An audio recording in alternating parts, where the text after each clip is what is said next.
Hello students. तो ये class 11th का लेक्चर है और बेसिक मैथ्स की सीरीज मैं चला रहा हूँ। बेसिक मैथ्स पढ़ा रहा हूँ बच्चों को, जो कि बहुत इंपॉर्टेंट है फिजिक्स के लिए। तो आज बेसिक मैथ्स में we will study about trigonometry.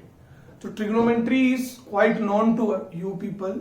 आपने क्लास 10th के अंदर इसको पढ़ा होगा थोड़ा बहुत। तो फिजिक्स में कहाँ कहाँ काम आएगी, क्या क्या काम आएगी, वी विल सी ट्रिग्नोमेट्री। ठीक है। तो अब हम सबसे पहले ट्रिग्नोमेट्री में जो सबसे पहली चीज जो अपने को पढ़नी होती है बेटा, that you study about angle. सबसे पहले अपने को एंगल के बारे में पढ़ना होता है। You to study about angle. तो एंगल के बारे में अपन पढ़ेंगे कि व्हाट इज एंगल। समझ रहे? तो एंगल ऐसा नहीं कि आप पहले नहीं पढ़े हुए, पहले पढ़े हुए है ना। जैसे कोई भी सर्कल है अपना, जैसे सर्कल, ठीक है। अब सर्कल का छोटा सा पार्ट लेता हूं, let us take small part of circle, और ये उसका सेंटर है, और ये जो है ये पॉइंट ए है और ये पॉइंट बी है। ठीक है बेटा, बिल्कुल फ्री होके पढ़ेंगे, एक एक चीज को, कॉन्सेप्ट को समझ में पढ़ेंगे, क्योंकि ये बहुत काम आने वाली चीज है। ये आपका रेडियस है, दिस इज रेडियस आर, और ये आपका आर्क है, this is the length of arc. तो ये एंगल है थीटा। अब आप सबने पढ़ा कि थीटा इक्वल टू क्या होता है? थीटा इक्वल टू क्या होगा बेटा? A B upon arc. R मतलब length of arc upon radius. समझ रहे हो? थीटा एक तरह से क्या बेटा? रेशियो है, रेशियो ऑफ लेंथ और लेंथ। एक लेंथ क्या? आर्क की लेंथ, और एक लेंथ क्या बेटा? रेडियस। तो theta can be written as L upon R, लिखा जा सकता है, बिल्कुल आसानी से लिख सकते, कोई प्रॉब्लम नहीं। तो ये थीटा है, this is the formula of angle. Angle का फॉर्मूला है L upon R, where L is length of arc and R is the radius of the circle from which the angle is drawn, जिसको angle से बनाया गया। अब angle को major करने के दो यूनिट्स हैं। कितने यूनिट्स हैं? दो units. We have two units, है ना।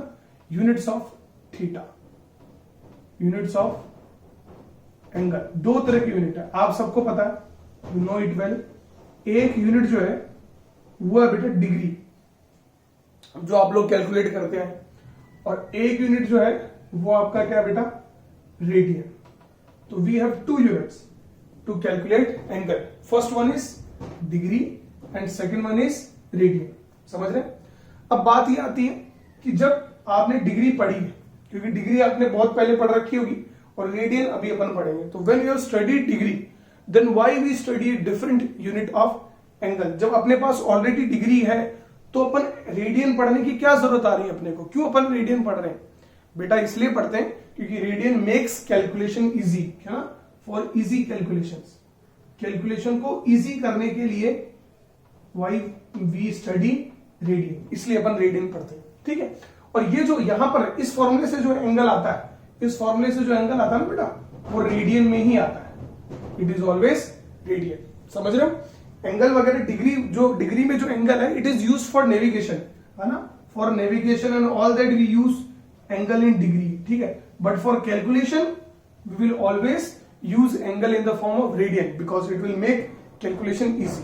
तो दो तरह के यूनिट्स हो गए एंगल के, one is degree and another one is radian. सारे बच्चे इसको अपनी कॉपी में नोट कर लेंगे। अब बात आती है, तो अपने को degree you have studied, degree आपने बहुत पहले भी पढ़ चुकी है। अब अपन रेडियन के बारे में पढ़ते हैं। तो आपको मैंने बताया कि ये जो फॉर्मूला है theta equal to L by R, इसमें जो थीटा आता है वो किसके बराबर आता है बेटा? रेडियन के बराबर ही आता है। ठीक है। तो यहां से अपन रेडियन की डेफिनेशन को कैलकुलेट कर सकते हैं। ठीक है। We can calculate the, we can state the definition of radian. तो theta is equal to L upon R if length of, मतलब your radius is 1 metre, radius is 1 metre. ठीक है। Then theta equal to L. Theta equal to क्या आ जाएगा बेटा? L आ जाएगा। समझ रहे? थीटा इक्वल टू क्या आ जाएगा? एल। और आपका अगर लेंथ भी 1 मीटर हो जाए तो थीटा इक्वल टू क्या आएगा? 1 radian.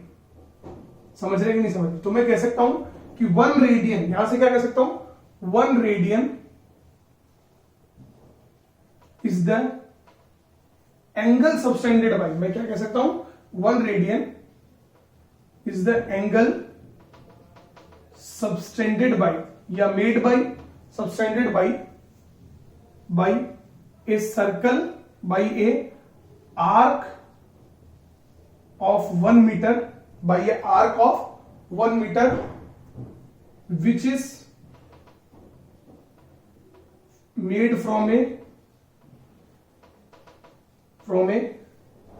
circle of radius 1 metre. इसका मतलब एक सर्कल ले जिसका रेडियस 1 मीटर है और उसका 1 मीटर लंबाई की आर्क जो एंगल बनाएगी वो किसके बराबर होगा बेटा? That will be equal to 1 radian. इसका मतलब आप समझ सकते हो कि ऐसे ये सर्कल लेता हूं, let me take one circle, इसका रेडियस 1 मीटर है और ये अपन आर्क लेते हैं, let us take a arc, ये अपन ने आर्क लिए और इस आर्क की लंबाई भी कितनी है? 1 metre.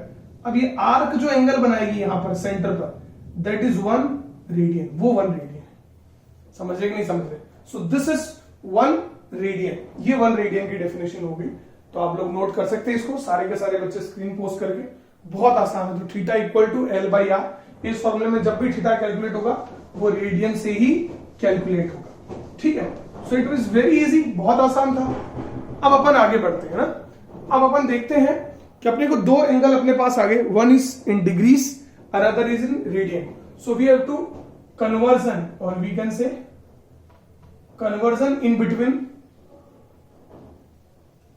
Degree and radian, degree और रेडियन के बीच में कन्वर्जन। तो मैं आपको एक बात बताता हूं, वो हमेशा याद रखना, चाहे फॉर्मूला याद हो चाहे नहीं याद हो, वहीं से कन्वर्ट करना आ जाएगा कि आपका जो पाई रेडियन होता है, मतलब if we have pi radian, कितना रेडियन? पाई रेडियन, समझ रहे? वो जो होता है वो 1 डिग्री के बराबर होता है। Pi radian equal to, sorry, pi radian equal to 180 degree, किसके बराबर होता है? 180 डिग्री का होता है। तो यहां से आपको पता चल गया कि 1 रेडियन जो है वो 180 बाई पाई डिग्री के बराबर आएगा, समझ रहे? 180 बाई पाई डिग्री के बराबर आएगा, ठीक है। तो आपको अगर एक्स रेडियन निकालना हो तो क्या लिखेंगे? मतलब x number of radian, 1 radian में इतनी डिग्री है तो एक्स रेडियन में कितना होगा बताओ आप? 180 by pi into x degrees होगी, समझ रहे हो? This with the number of degrees, clear हुआ? तो एक्स रेडियन में इतना हो गया। तो ये फॉर्मूला किसका आ गया बेटा? Conversion of radian into degree. Similarly आप देखो, इससे आप क्या लिख सकते हो? यहां से एक बात लिख सकते हो कि 1 डिग्री इक्वल टू, आप बताओ मुझे क्या होगा? Pi by 180 radian. आप लिख सकते हो कि 1 degree equal to pi by 180 radian. तो x डिग्री क्या होगा? What will be x degree? x degree क्या होगा बेटा? Pi by 180 into X radian, समझ रहे हैं? तो ये आपका कन्वर्जन किस में आ गया बेटा? कन्वर्जन किस में आ गया? Degree to radian. और ये कन्वर्जन किस में था? Radian to degree. तो अब मैं आपको सीधी सी बात बता रहा हूं, ठीक है। अगर आपको डिग्री से रेडियन में कन्वर्ट करना है, डिग्री से रेडियन में कन्वर्ट करना, अगर आपको डिग्री वैल्यू दी हुई है और डिग्री वैल्यू को रेडियन में कन्वर्ट करना है, ठीक है, तो आप देखो डिग्री को रेडियन में कन्वर्ट करना है तो आपको क्या करना पड़ेगा? 180 बाई पाई, उस टर्म को मल्टीप्लाई कर दो, जो भी डिग्री में दिया हुआ हो उसको 180 बाई पाई से मल्टीप्लाई कर दो। यू विल कन्वर्ट, सॉरी मैं गलत बोल गया, पाई बाई 180 से, नीचे देखो आप, X degree to radian, pi by 180 से मल्टीप्लाई कर दो, multiplied by pi by 180, you will convert that degree into radian. और अगर आपको रेडियन दिया हुआ तो डिग्री में कन्वर्ट करना हो तो उसको 180 बाई पाई से क्या कर दो बेटा? मल्टीप्लाई कर दो, you multiply by 180 by pi. अब मैं आपको इसको याद रखने का ट्रिक बताता हूं कि पाई बाई 180 बाई कैसे करना। देखो डिग्रीज के अंदर तो पाई आता ही नहीं है, किसके अंदर आता है?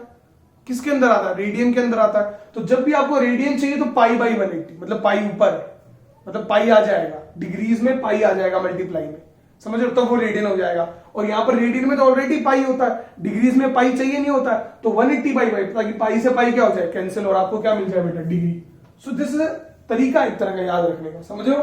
तो degree into radian, radian into degree. तो डिग्री को रेडियन में कन्वर्ट करना है, रेडियन में पाई चाहिए तो पाई इंटू 180 से मल्टीप्लाई करो। रेडियन को डिग्री में करना है, डिग्री में पाई नहीं चाहिए तो 180 अपॉन पाई से मल्टीप्लाई करो। बस याद रखने का सिंपल तरीका। सारे के सारे बच्चे जो बोर्ड पे मैंने लिखा वो नोट कर लेंगे, ये फॉर्मूला खासकर, ठीक है। फिर मैं आपको कुछ क्वेश्चंस दूंगा जो आपको करने हैं, यू हैव टू कन्वर्ट, है ना। देखो जैसे सारे बच्चे देखेंगे, है ना, यू हैव टू कन्वर्ट आप कन्वर्ट कीजिए सारे के सारे बच्चे, कन्वर्ट 30 डिग्री को रेडियन में कन्वर्ट करेंगे, 45 डिग्री कुछ स्टैंडर्ड वैल्यू जो मैं बता रहा हूं, 60 डिग्री, 90 डिग्री और 120 डिग्री, 180 डिग्री और 360 डिग्री। नीचे 360 डिग्री दिख रहा होगा सबको, नीचे की तरफ 360 डिग्री। तो आपको इनको किस में कन्वर्ट करना है? You to convert all in it, किस में कन्वर्ट करना है बेटा? किस में कन्वर्ट करना है बताओ? रेडियन के अंदर कन्वर्ट करना है, ठीक है। तो सब कन्वर्ट करेंगे। तो मैंने क्या बोला? रेडियन में कन्वर्ट करना है। रेडियन में क्या चाहिए? What you need? पाई। तो पाई बाई 180 से मल्टीप्लाई करो। तो first 30 into pi by 180, screen post करके सबने कर लिया होगा सॉल्व, तो ये आएगा पाई बाई 6। तो 30 डिग्री मतलब pi by 6 radian, 30 degree equal to pi by 6 radian. Okay, second वाला देखो आप, 45 into pi by 4, pi by 180, तो इसको सॉल्व करेंगे तो आएगा पाई बाई 4, तो that is pi by 4 radian. समझ रहे? 60 डिग्री बताओ, 60 डिग्री तो 60 इंटू पाई बाई 180, तो what it will be? Pi by 3 radian, pi by 3 radian. इसको सॉल्व करो वैसे ही, 180 से मल्टीप्लाई करो तो पाई बाई 2 रेडियन आएगा। 180 से मल्टीप्लाई कैंसिल हो जाएगा, ठीक है। ये फोर्थ कर देता हूं कई बच्चों के लिए, 90 इंटू पाई बाई 180 तो पाई बाई 2। फिर 5 में क्या? 120, तो 120 इंटू पाई बाई 180, तो 0 से 0 गए, 6 दूनी 12, 6 3 18, तो 2 पाई बाई 3, तो what it will be? 2 pi by 3 radian. समझ रहे? मैंने क्या बोला? रेडियन में आपको क्या चाहिए? पाई चाहिए, तो पाई बाई 180 से मल्टीप्लाई करो। समझ रहे हो? इसको किससे मल्टीप्लाई करेंगे? अगेन 6, 180 इंटू पाई बाई 180, तो आप देखो ट्र कट गया तो पाई आ गया, ठीक है, इक्वल टू पाई। ऐसे इसमें कितना आएगा? 2 पाई। सॉल्व करके आप देखेंगे तो यही आएगा। तो ये कुछ स्टैंडर्ड वैल्यू है, समझ रहे? इनको आप कन्वर्ट करोगे तो यू विल गेट, आपको मिल जाएगा। This is conversion of degree into radian. समझ रहे?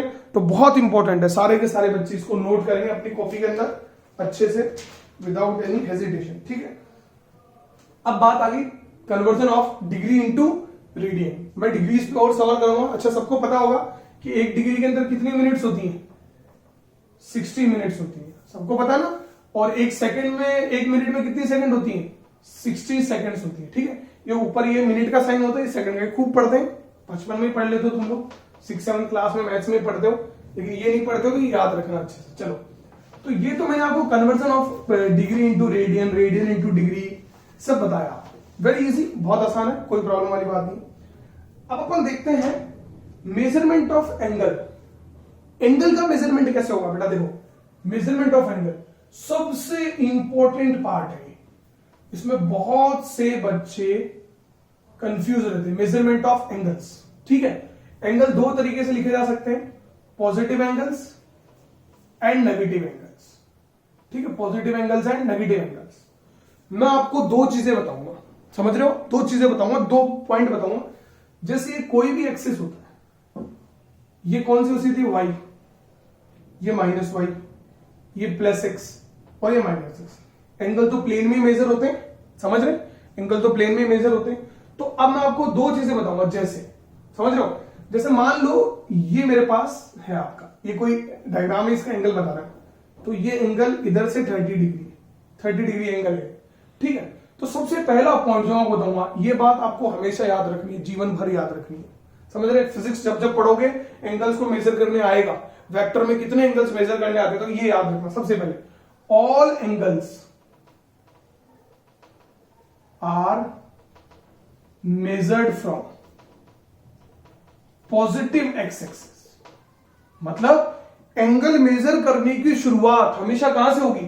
पॉजिटिव एक्स एक्सिस से होगी। ये बात ध्यान रखनी, पहली बात, सबसे इंपॉर्टेंट बात, ठीक है ना। दूसरी बात, पॉजिटिव एक्स एक्सिस से, ये ऐसे पॉजिटिव एक्स एक्सिस, ये पॉजिटिव एक्स एक्सिस है, मतलब ये रेफरेंस लाइन है एक तरह का, this is RL, reference line for measuring the angle. दूसरी बात, पहली बात थी, दूसरी बात, एंगल्स मेजर्ड, अभी मैं क्वेश्चन कराऊंगा आपको, तब आपको मजा आएगा, बिल्कुल दिमाग में क्लियर हो जाएगा, है ना। Angles measured in anti clockwise direction, anti clockwise, ये वाला, ये होती है ना एंटी क्लॉकवाइज, ऐसे घड़ी के उल्टी घूमती है जो, समझ रहे हो? एंटी क्लॉकवाइज, आप इसको एंटी क्लॉकवाइज भी कह सकते हो, ठीक है। एंगल्स मेजर्ड इन कौन सा direction, anticlockwise, are positive, वो हमेशा पॉजिटिव लिखे जाएंगे। जैसे ये वाला एंगल है तो इसको क्या लिखोगे आप, ये एंगल ऐसे मेजर हुआ ना, ऐसे ऐसे करके मेजर हुआ, तो ये आएगा आपका θ1 मान लेते हैं +30 degree, this will be +30 degree, समझ रहे, देखना। फिर उसके बाद are positive and angles measured in clockwise direction, clockwise direction. अब क्लॉकवाइज डायरेक्शन कहां से, ये दोनों रूल कब लागू होते हैं, जब आप कहां से positive axis, clockwise direction are negative, clockwise direction में जो भी लोग नेगेटिव होगा, देखो जैसे ये वाला एंगल ऐसे मेजर कर लिया भाई साहब, ये θ2 पूछा आपको, ये तो क्लॉकवाइज, ये तो एंटी क्लॉकवाइज था, ये क्लॉकवाइज एंगल तो पॉजिटिव एक्सेस से ही मेजर किया है, पहले वाला रूल फॉलो कर रहा है। पहले वाला रूल में दो केस हो सकते हैं, either you can move anti clockwise और यू कैन मूव क्लॉकवाइज, समझ रहे हो।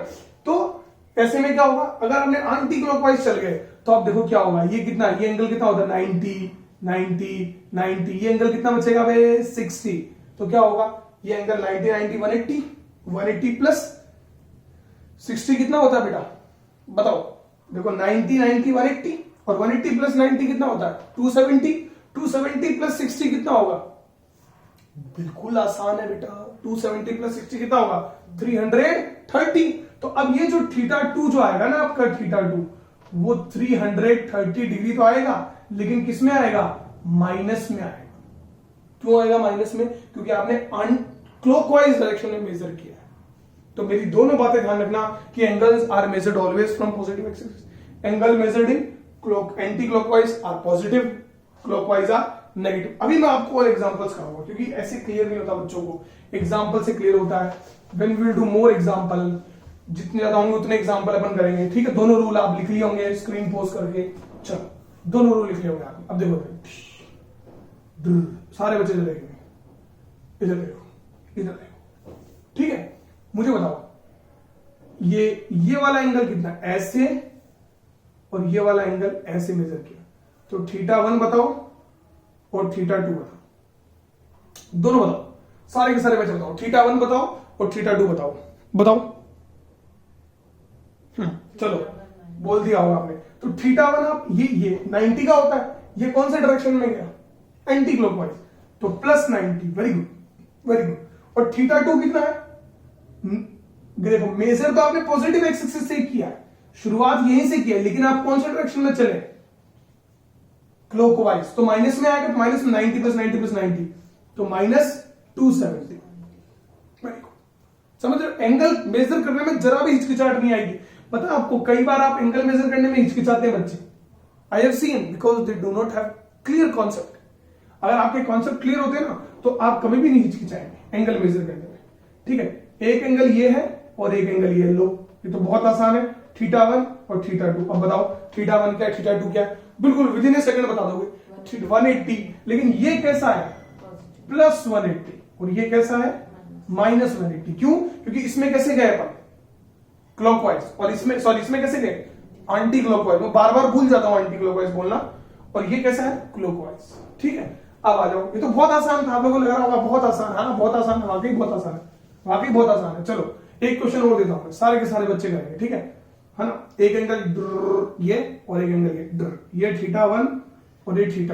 अब बता दो, फटाफट बता दो, फटाफट जल्दी, विद इन सेकंड बता देंगे। देखो ये कैसे आएगा, ये 90 90 90 गया कैसे, क्लॉकवाइज, एंटी क्लॉकवाइज, तो +270, और ये ऐसे चला गया तो -90।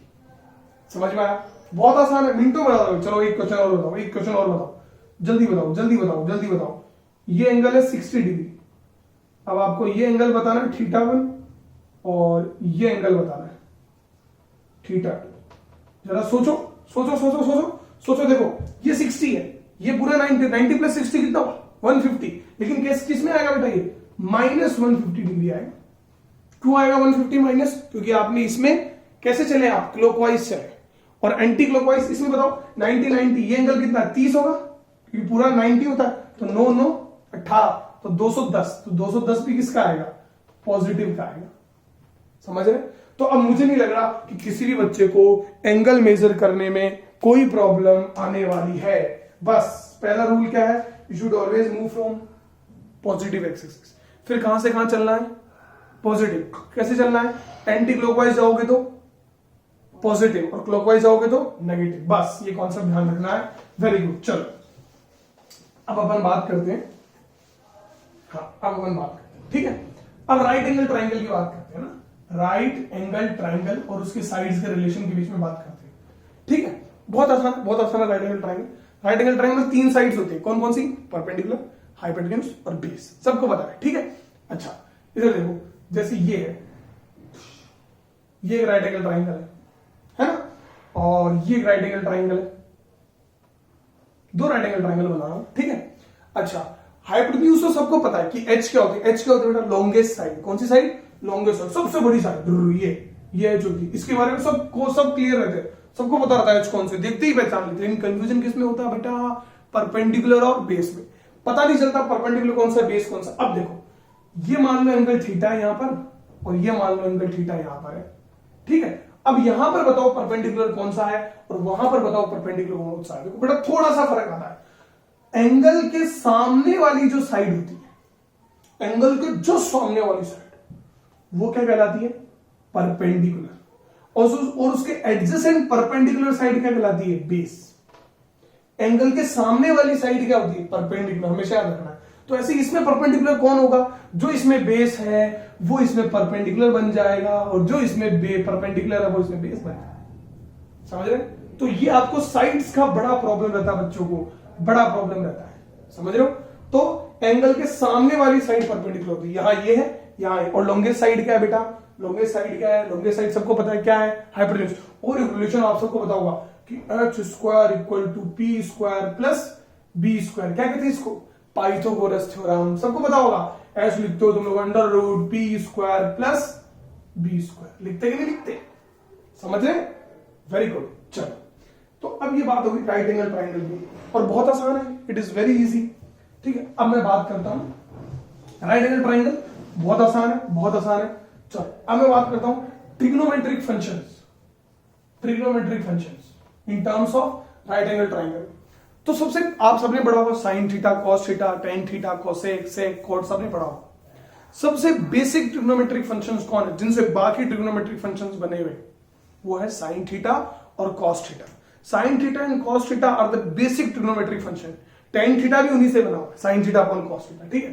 तो बेसिक ट्रिग्नोमेट्रिक फंक्शन कौन है, sine theta and cos theta. अच्छा आपको ये भी याद होगा, पंडित बद्री प्रसाद, हर हर बोले, ये सब याद होगा आपको। ये साइन कॉस टेन फिर उल्टा हो जाता है, समझ रहे हो, याद होगा सब बच्चों को, याद है। पाकिस्तान भूखा प्यासा, हिंदुस्तान हरा भरा, कई लोग अलग अलग बनाते, इसमें बीड़ी वीडी भी बना देते, जो इच्छा होती है वो बना देते, ठीक है।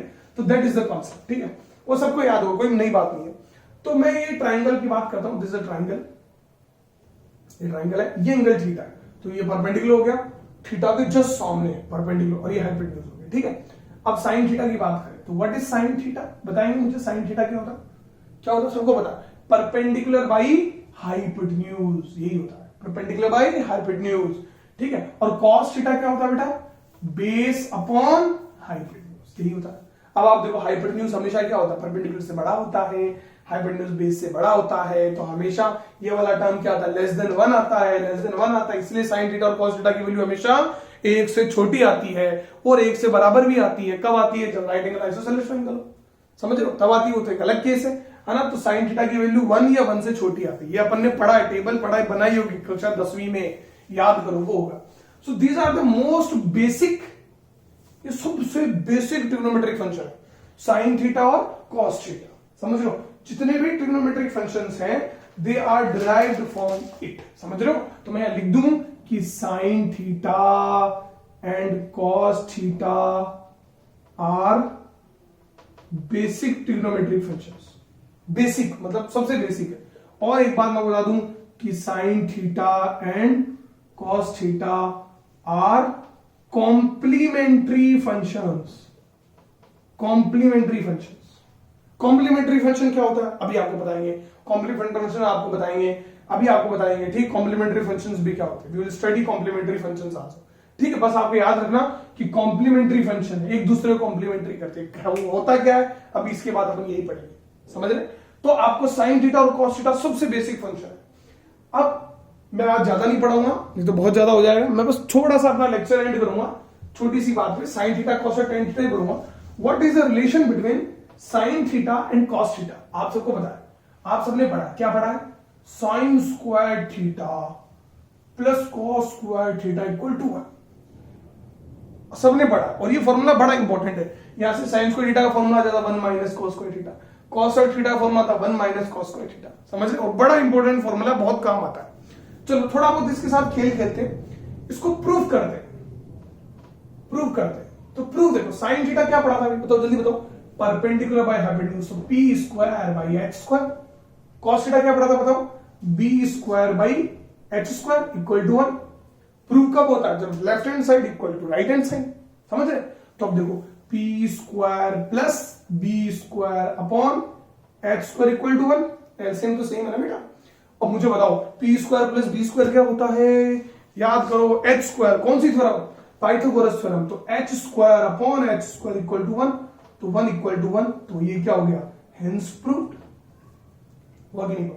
हो गया प्रूव, 2 मिनट में प्रूव हो गया। और है क्या? Sine square theta plus cos square theta equal to 1। समझ रहे हो? ये दोनों में रिलेशन है, sine square theta cos square theta. समझ रहे? तो जो रिलेशन है वो अपने को याद रखना है, बहुत इंपॉर्टेंट बात है। ठीक है, अच्छा, तो ये मैंने आपको बताया। अब एक और ट्रिग्नोमेट्रिक फंक्शन जो अपने को पढ़ना है, फिर अपन आगे वाले कल पढ़ेंगे, that is tan theta. Tan theta क्या होता है? टेन थीटा क्या होता है? परपेंडिकुलर, पाकिस्तान भूखा पैसा, हिंदुस्तान हरा भरा, परपेंडिकुलर बाय बेस। ओ, perpendicular by base, this is tan theta. ये टेन थीटा होता है। और इसका एक नाम और होता है, ये स्लोप भी होता है, इसको स्लोप भी कहते हैं। जब भी टेन थीटा आएगा ना, स्लोप ध्यान रखना, समझ लो। इसको ये भी कहते हैं D delta Y by delta X, मतलब change of Y with respect to X भी कहलाता है। क्यों कहलाएगा अभी सब बताऊंगा मेरे पास, ये लिख के रखना अपनी कॉपी में, क्योंकि अपन जो पढ़ रहे हैं ना वो आज के लिए नहीं पढ़ रहे हैं, पूरी साल के लिए पढ़ रहे हैं, पूरी 11th के लिए पढ़ रहे हैं। जो भी पढ़ेंगे पूरी 11th में काम आएगा। ऐसा नहीं कि आज ही सब कुछ काम आ जाएगा, नहीं, ये आएगा आगे काम। बस आप लिख के रखना कि ये सब यही होता है। समझ, delta Y by delta X, मतलब change in Y axis upon change in X axis. भाई जो भी आप बनाओगे टेन थीटा कॉस थीटा, सब प्लेन में ही तो बनेगा, वाई एक्स प्लेन में ही बनेगा, तो वाई का चेंज अपॉन एक्स का चेंज होता है। तो टेन थीटा, तो परपेंडिकुलर बाय बेस। समझ रहे? अब मैं थोड़ा सा कुछ खेलते हैं इसके साथ, let us play something. Perpendicular by base into H upon H कर दूं, इनटू एच अपॉन एच कर दूं, कोई प्रॉब्लम, कोई दिक्कत नहीं है, किसी को कोई समस्या नहीं है, सबको पता है, कोई फर्क थोड़ी पड़ रहा है। अच्छा, इसको मैं इसके साथ मिला दूं, पी बाई एच, और इसको इसके साथ मिला दूं। देखो, आए तो दोनों साथ में थे, लेकिन इन दोनों के नजदीक आकर दोनों में टकरार हो गए, अलग अलग हो गए, ये ऐसे करके। अब tan theta equal to P by H into 1 upon B by H लिख दूं। भाई ये नीचे चला गया, भाई नीचे चला गया, कोई प्रॉब्लम थोड़ी है बेटा, बात तो एक ही है। अब पी बाई एच क्या होता है? What is P by H? अरे बताओ, पी बाई एच क्या होता है? पी बाई एच होता है साइन थीटा। और बी बाई एच क्या होता है? Cos theta. चलो चलो चलो चलो, तो टेन थीटा का फॉर्मूला आ गया क्या? Sign theta upon cos theta. समझ रहे? तो sign theta upon cos theta. Clear हो गया? तो आप देखो, ये फॉर्मूला भी आपको याद रखना है। तो मैं क्या कर रहा हूं, मैं जो जो ट्रिग्नोमेट्रिक फंक्शंस पढ़ा रहा हूं, साथ में उनके रिलेशंस भी बता रहा हूं कि tan theta equal to sine theta upon cos theta. समझ रहे? तो बहुत इंपॉर्टेंट। तो मैंने आज आपको सिर्फ ट्रिग्नोमेट्रिक फंक्शन में 3 बताए, साइन, कॉस और टेन। समझ रहे? जो भी बताया उसको प्रूव करके बताया, क्योंकि यही है बेटा, ये आइडियोलॉजी आप में डेवलप हो जाएगी, ये टेक्निक आप में आ जाएगी। मैथ्स को इस तरह से अप्रोच करने की जो टेक्निक है फिजिक्स में, वो आप में आ जाएगी, तो आप फिजिक्स में कभी मार्क्स नहीं खाएंगे। समझ रहे? तो लिखिए, अच्छे से रिवाइज करना। मिलते हैं अगले लेक्चर में। बाय। लाइक, सब्सक्राइब, शेयर जरूर करें।